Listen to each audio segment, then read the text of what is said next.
Hey, what is going on, guys? It is Young here, and today I'm back in another Fortnite video. In today's video, I'm gonna be teaching you guys how to win more games in Fortnite, and specifically how to win in scrim lobbies in Fortnite. And for those of you guys who don't already know what scrim lobbies are, I'm gonna explain exactly what those are. And before we get into the video, I'm gonna be launching up another V-Buck giveaway. If you guys want to win a chance to win some free V-Bucks, all you have to do is to drop a like on this video, make sure to subscribe to the channel, turn on my notifications, and leave a comment down below of your Xbox gamer tag, PSN gamer tag, or Epic account. And as well, if you guys haven't already, make sure you guys add my new Snapchat. It's Young Humor YT. I have a lot of cool stuff on there. I'm pretty active on it, so make sure you guys add me.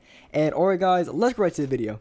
Alright, so I'm going to be teaching you guys how to win more in scrims. And for those of you guys who don't know what scrim lobbies are, it's basically when a bunch of players go into a Discord and they queue up at the exact same time, so they all get in the exact same game and they try to win.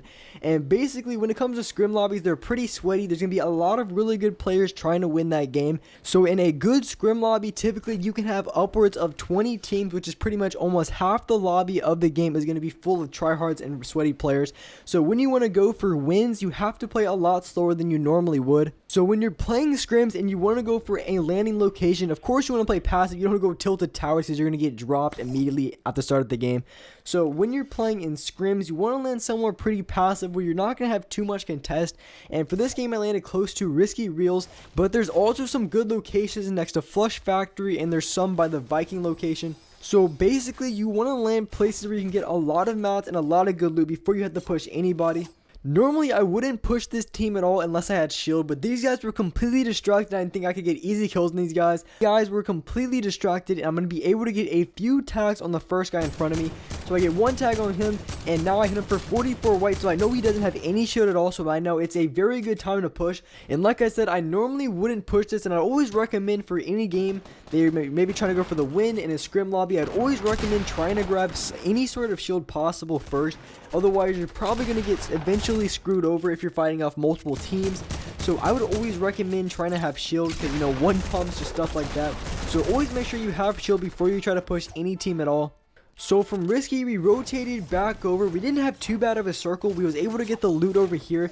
And then we're going to push towards Wailing Woods. And Wailing Woods would also be another good place to drop at. And for the reason is, there's a ton of mushrooms everywhere. You can get max wood very, very quickly. There's a ton of wood pallets. There's a few houses in there. So you can definitely get your shield up and your health up very quickly, and your mats. But the thing about Wailing Woods that probably isn't the best, and the next thing that I want to talk about, and this even helps when it comes to those teams who were just complete spammers, just spamming left and right, the best material to use is metal. Metal is so good in this game. And even in that late game situation, if you have a lot of metal saved up, you're going to be in a pretty good spot because you're going to be able to win a ton of gunfights just by having a ton of metal. And the thing about metal compared to other materials is that metal actually has the highest starting health rate, and it has the maximum health rate. So basically, it has the maximum amount of health possible that you can get from a structure. I think it's like 500 health, so it's pretty good. And on top of that, it starts out with the most amount of health. I'm not sure exactly what the health is of all three of them starting out, but if you want to get spamming teams off your back, or just give yourself an extra layer of protection, because you guys already know how hard it is to shoot through a full layer of metal one by one. It's extremely difficult, especially because metal is so strong. So with the starting health of metal being higher than any other material, metal is definitely the way to go for any situation. So even in late games, maybe you're playing public matches or your scrims or wherever you're playing, I would always recommend in late game, if you have a ton of steel, I would always recommend using steel instead of wood, because steel is so much stronger. And this goes even for if your teammate goes down and there's people outside your structure trying to shoot you out. Or even if you're just trying to buy yourself a little bit more time, just use metal. It's going to save you a ton. It's something that I've been using in a ton of gameplays where maybe my teammate's gone down and there's people in front of me. And what I would do is I would place a wall, and then I'll place a stairs, and I would keep backing up like 2 or 3 layers. And by the time the next team push me, they're not going to have a chance to be able to destroy all the metal structures before I'm going to get the revive off, before I'm going to get heals off. So there's a lot of different ways you can use metal to your advantage. So when it comes to scrims, you always want to try to have your metal as high as possible. So in scrims, the early game is basically getting set up for the late game. So the late game is the most important part when it comes to a scrim game, or even coming to the win in general.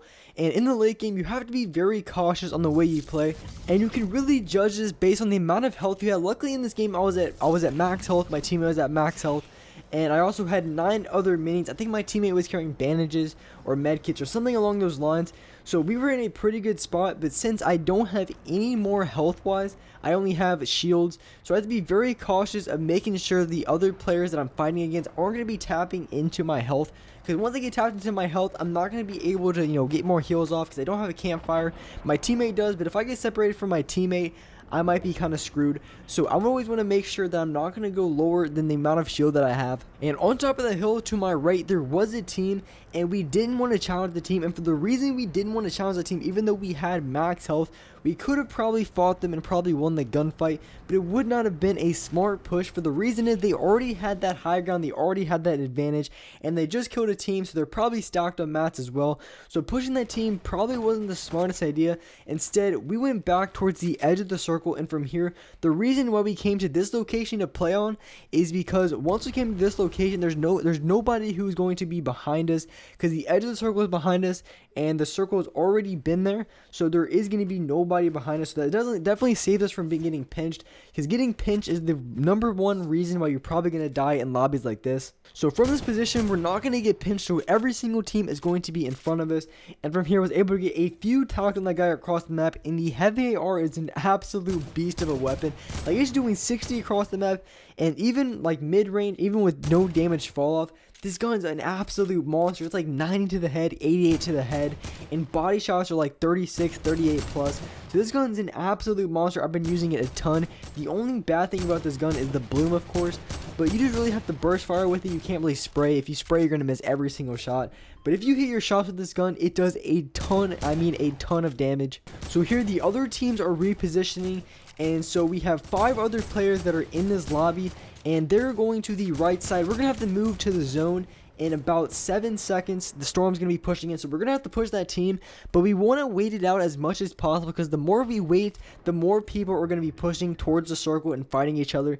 And that's the only thing. If you rotate a little bit too early towards the next zone, you're probably going to get pinched from people like us who are sitting back a little bit, and from teams that are coming into the zone. So you're going to get pinched if you rotate too early, so you want to rotate just in time. So here, those guys have major high ground, but we can't really push up towards them. We're going to knock them down a little bit. But once I went to go to knock him down, there was actually going to be a guy in front of me. Here I'm boxing myself up, and I'm using brick for a reason. I'm using brick because it is a pretty strong material. I would pretty much be using steel every single time, but I didn't want to use it quite yet because I'm going to have to move again. And I want to make sure I have metal when I need it the most. So here I'm using brick. Brick is going to do for now, and it's pretty strong. So I'm sitting back right here. I'm waiting for the teams above to fight. I'm watching for the teams in front of me to fight. And when you're in scrims, you have to be very cautious and when you peek out and when you push, because once you push, you're going to have other teams that are going to be sitting on their high ground lasering at you. So you have to play smart, you have to play zone, and you basically have to have good positioning. I prefer to keep the low ground other than the high ground. Having the high ground just means I feel like when I have the high ground, I'm gonna be the target. I'm gonna be the guys that everyone's trying to go for. So if you're on the low ground boxed in, you're probably going to have the least likely chance of getting pinched by every single team. So with the zone coming in, we're trying to figure out where every single team is. And once that storm starts to move, then we're definitely going to have to move. And we want to go along the edges. And when we go along the edges, that's going to prevent us from getting lasered from every single team, because you just never know where teams are going to be. So we're running around the edges here just so we don't get lasered by the kids on top. So here's zones coming in. We see a player in front of me. I unluckily could not get the tag. He built the wall the second I shot. So I'm ramping up, see if I can get a shot on him. But the zone was pushing in and this guy wasn't peeking. So I'm going to play the next zone. I got tagged in the back for about 44 damage. Here I'm playing low ground. My teammate is a little bit above ground. And I'd always recommend trying to stay as close as you can to your teammate. If your teammate has an advantage on the players he's playing against. And I also have a solo down here. He's going to be coming around the corner in just a second. I was able to get 1 or 2 tags on him right there. Rip off a shield a little bit. So this guy's building up like crazy, getting crazy high ground on me. So of course I'm going to push up a little bit, but I'm being really cautious of not getting just completely lasered by that guy on top. So I'm being really cautious. I'm slowly getting high ground, but I'm also making sure that I'm not going to get just completely destroyed by every other team. And now we're in one of those zones where it's going to be constantly moving. So I'm down low looking for other players. One guy is able to come down. I wasn't able to get a tag on right there, so this guy's building a little bit.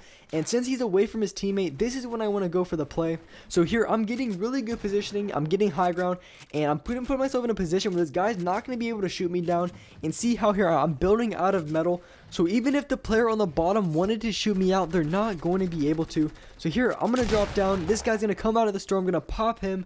So now it is a 2-on-2. I'm going to be constantly pushing towards the zone. So as I'm moving toward, I'm putting floors above me so I can't get lasers from guys above.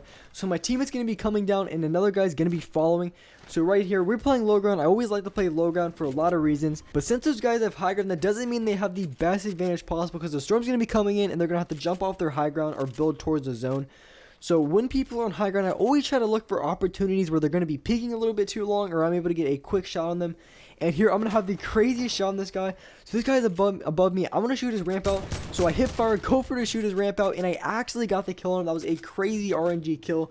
I don't know how I got that, but it was a super good kill. So there's one guy left, and here we're playing really slow, boxed in. As soon as the guy gets above me, I know I'm gonna have an open shot, so I try to go for the shot. I wasn't able to hit the shot, so this guy's getting struck by the zone, and he has to push out right now. So we're gonna shoot his ramp out. I'm gonna get one pump shot on him and get the kill on him, and was able to get the win. And guys, that's all for this video. Hope you guys enjoyed this video. Hope you guys liked it. If you guys did, make sure to drop a like on this video. Subscribe to the channel if you haven't already. Turn on those notifications, and alright guys, I will see you in the next video.